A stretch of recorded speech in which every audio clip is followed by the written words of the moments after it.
C'est pour ça que Dieu nous dit que nous sommes comme lui. Nous sommes comme lui, pas dans la chair, mais dans l'esprit. Amen. Amen. Et les choses que nous devons voir dans les songes, c'est quand on dort, que notre corps, quand il est au repos, c'est là où l'esprit sort pour aller voir des choses merveilleuses. Amen. Et la Bible nous dit ici, alors il leur donne des avertissements. Il leur donne des avertissements. Ouais, si. Il peut te dire, fais attention. Un avertissement. Moi, au travail, je n'ai jamais eu l'avertissement. Mais il y a mes collègues qui ont eu l'avertissement parce qu'il s'est mal conduit. Le patron lui envoie une lettre d'avertissement. Et là, Dieu nous parle, quand l'homme est endormi dans le profond sommeil, il donne des avertissements. Donc il te dit de faire attention. Il te reproche, il te dit, mon ami, attention. Attention, peut-être là où tu mets les pieds, c'est pas bon. Peut-être là où tu touches, c'est pas bon. Peut-être là où tu veux aller, ça ne va pas. Il te donne des avertissements. Il te montre l'autre chemin que tu vas suivre. Amen. Amen. Et la Bible dit, mets les sceaux à ses instructions. Les instructions, c'est quoi? Les instructions, c'est tout ce qu'il a décidé pour toi. Il met les sceaux. Il dit, bon, j'ai mis les sceaux, c'est fini, personne ne peut les retirer, personne ne peut ouvrir, personne ne peut fermer. Amen. Amen. Et la Bible nous dit encore, afin de détourner l'homme du mal. C'est tout ça, c'est quand l'homme est endormi. Amen. Tout ça, quand l'homme est endormi, il est en profond sommeil. La Bible nous dit, il détourne l'homme du mal. Donc c'est pour ça, quand tu dors, que tu as des rêves, des mauvaises rêves, donc il y a moyen. Dieu il te les montre pourquoi? Pour que tu puisses prier. Pour que tu puisses prier, les annuler, dire que non, je renonce, je ne vais pas. Non, je dis je ne vais pas. Je ne vais pas vivre ça, même si c'était planifié dans le monde des ténèbres. Et moi, je dis je ne vais pas. Je ne veux pas vivre ces choses. Et alors là, Dieu efface tout. Il y a moyen. Dieu peut changer la vie d'une personne. Mais quand tu ne pries pas, ça veut dire que non, tu acceptes. Tu acceptes tout ce que tu as vu dans le rêve. Tu l'acceptes. Et c'est comme ça que ça va arriver. J'ai aussi des témoignages pour ça. Il y a un pasteur qui a témoigné que son...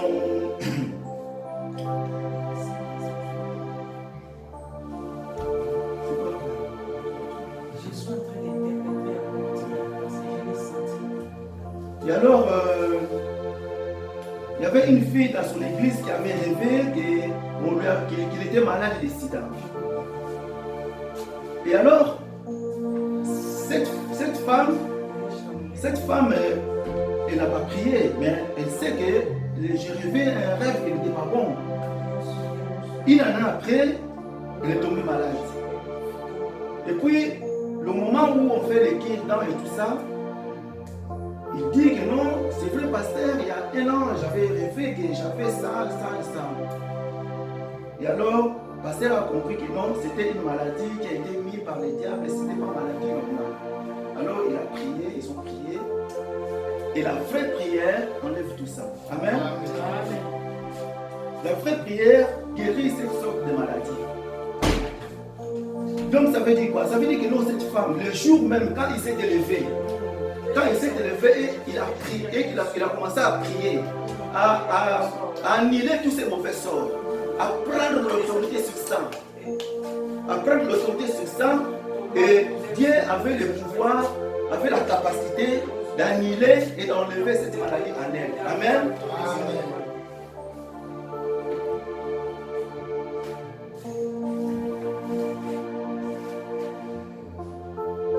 Écoutez bien ça.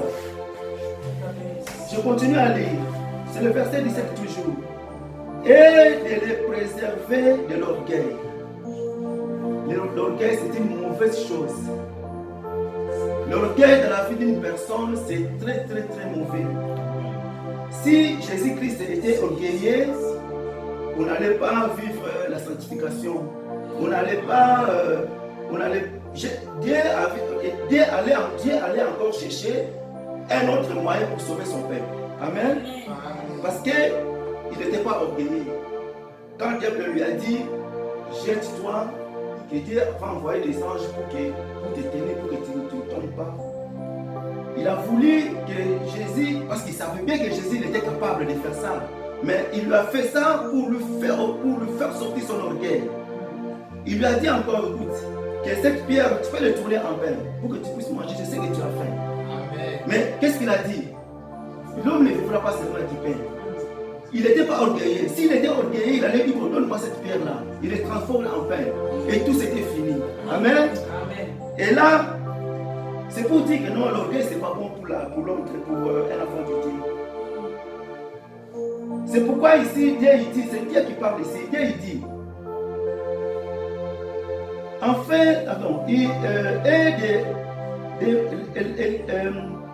et de les préserver de l'orgueil. Donc, s'il préserve l'homme de l'orgueil, Dieu ne veut pas que nous soyons orgueilleux. Dieu veut que nous soyons humbles, soumis. C'est ça que Dieu veut de nous. Amen. Amen. Il continue à dire dans le verset 18, afin de garantir son âme de la fosse. Ça c'est très bien ça. Ça c'est très bien. Ça c'est très bien. Ça c'est très bien. Écoutons bien. Joseph, quand leurs frères ils l'ont pris, ils l'ont mis dans une fosse. Dans cette citerne, c'est comme une fosse, parce que une fosse, c'est un trou qui est à terre et tout ça. Et là, c'était un citerne, il n'y avait pas de l'eau. C'est comme une fosse, la même chose. C'était pour l'étouffer, pour le tuer. Et ici, si diable saisit une personne, il le met dans la fosse. Et dans la fosse, tu ne sais rien faire.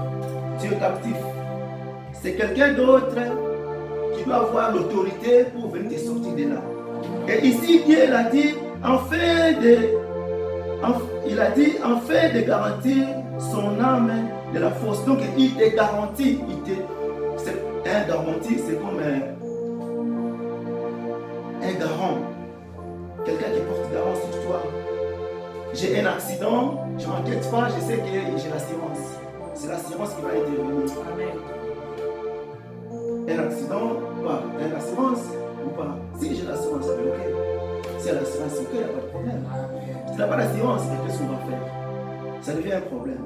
Mais ici, Dieu nous parle, il garantit son âme de la fosse. Pour ne pas que tu tombes dans ces fosses. Pour que tu sois en vie, pour que tu prospères. Et il dit encore, et sa vie de coups de glaive. Des coups de glaive, c'est des... Moi, j'ai déjà fait quelqu'un que je connais, la nuit, au lieu de lui donner des coups, en train de lui frapper. Et ça, si on est enfant de Dieu, si on est connecté avec le Saint-Esprit, si on obéit à la loi, Dieu est capable de nous sortir dans le coup des glaives. Amen. Amen. Tout ce que nous avons lu ici, ça veut dire que non, Dieu, il a besoin que nous soyons bien dans nos vies. Dieu n'est pas un Dieu sévère qui punit celui qui fait du mal. Non. Mais la Bible même nous dit que non, le péché ne peut pas nous enlever comme enfants de Dieu. Si nous sommes déjà enfants de Dieu, même si on pêche, on est toujours enfants de Dieu. Amen. Et alors ici, Dieu veut que nous soyons bien dans notre vie. Dieu veut que nous vivons une vie meilleure. C'est pourquoi il nous donne toutes ces instructions. C'est pourquoi il nous montre, pourquoi il nous enseigne dans sa parole, pourquoi il nous secoue pour que nous puissions se relever, nous ne puissions pas se laisser faire ou endormir ou alors être captifs dans les mains du diable. Amen. Amen.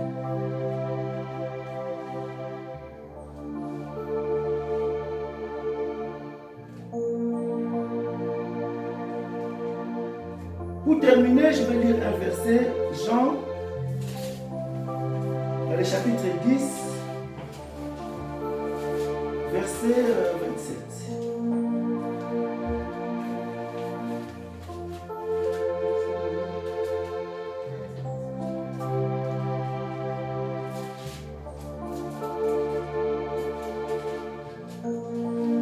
Amen.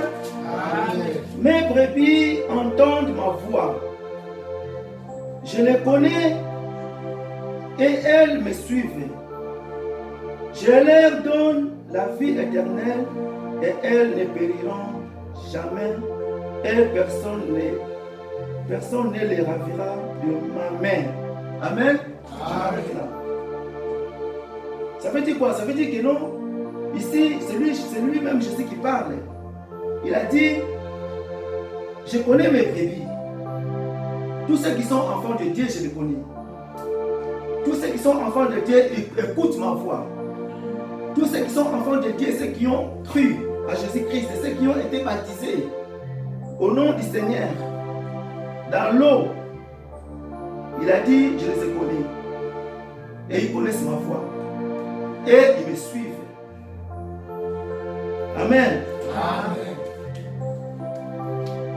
Ici, ce que je voulais dire, que nous devons faire attention à la voix de Dieu. Nous devons écouter la voix de Dieu. Si par malheur ça arrive qu'on n'écoute pas la voix de Dieu, c'est bien de prendre un temps de prière, une semaine de jeûne, pour que Dieu puisse ouvrir les oreilles spirituelles. C'est très important. Amen. C'est très important parce qu'il a dit ici, il donne des instructions quand nous sommes endormis. Il préserve nos vies dans les glaives.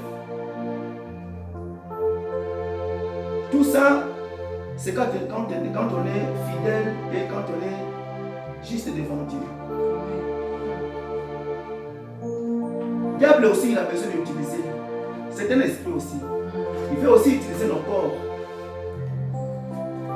Il y a un combat qui se passe entre les deux. Mais Dieu, Jésus-Christ, est le plus fort. Et lui, il est compassion. Il dit, si tu crois. Mais le diable, il ne dit pas que si tu crois. Il vient, il impose. Il te fait ce que toi tu ne fais pas. Ce que toi tu ne fais pas, lui il le fait. Comme ça. Mais Dieu il nous demande, si toi tu fais, c'est un choix que tu dois faire. C'est un choix que tu dois faire devant Dieu pour hériter tous ces bienfaits de Dieu. Alors ce que je demande à mes frères et mes sœurs, c'est d'être fidèle à Dieu. C'est d'obéir au commandement. C'est écouter sa voix aussi. Écouter sa voix et avoir aussi une bonne sommeil.